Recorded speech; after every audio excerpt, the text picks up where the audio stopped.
SSC কে 2016 সালের recruitment প্রসেসকে আবার নতুন করে ফ্রেশ করে কমপ্লিট করতে হবে। এই মর্মে কিন্তু নির্দেশ এসেছে সুপ্রিম কোর্ট থেকে। 31শে মে 2025 এর মধ্যে নোটিফিকেশন এবং 31শে ডিসেম্বর 2025 এর মধ্যে কিন্তু রিক্রুটমেন্ট প্রসেস কমপ্লিট করতে হবে। এই জায়গায় দাঁড়িয়ে এই জায়গায় দাঁড়িয়ে আজকে 10 বছর ধরে যারা নতুন ফ্রেশার্সরা রয়েছেন, যারা একটা এসএসসি দিতে পারেননি, যাদের বয়স প্রায় অতিক্রান্ত হতে চলেছে, যারা প্রচন্ড কষ্টের মধ্যে রয়েছেন, এত কোয়ালিফাইড হয়ে বিএড এমএড কমপ্লিট করে তারা বসে আছেন, তাদের কি হবে?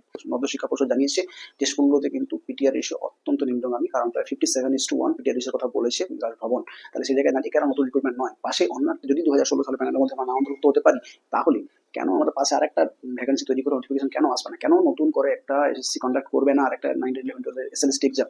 অবশ্যই এর জন্য কিন্তু আপনারা চেষ্টা করবেন এবং অবশ্যই আন্দোলনের প্রতি যেতে হবে, এবং না হলে অবশ্যই আমি মনে করি যে আইনগত পদক্ষেপ নিতে হবে।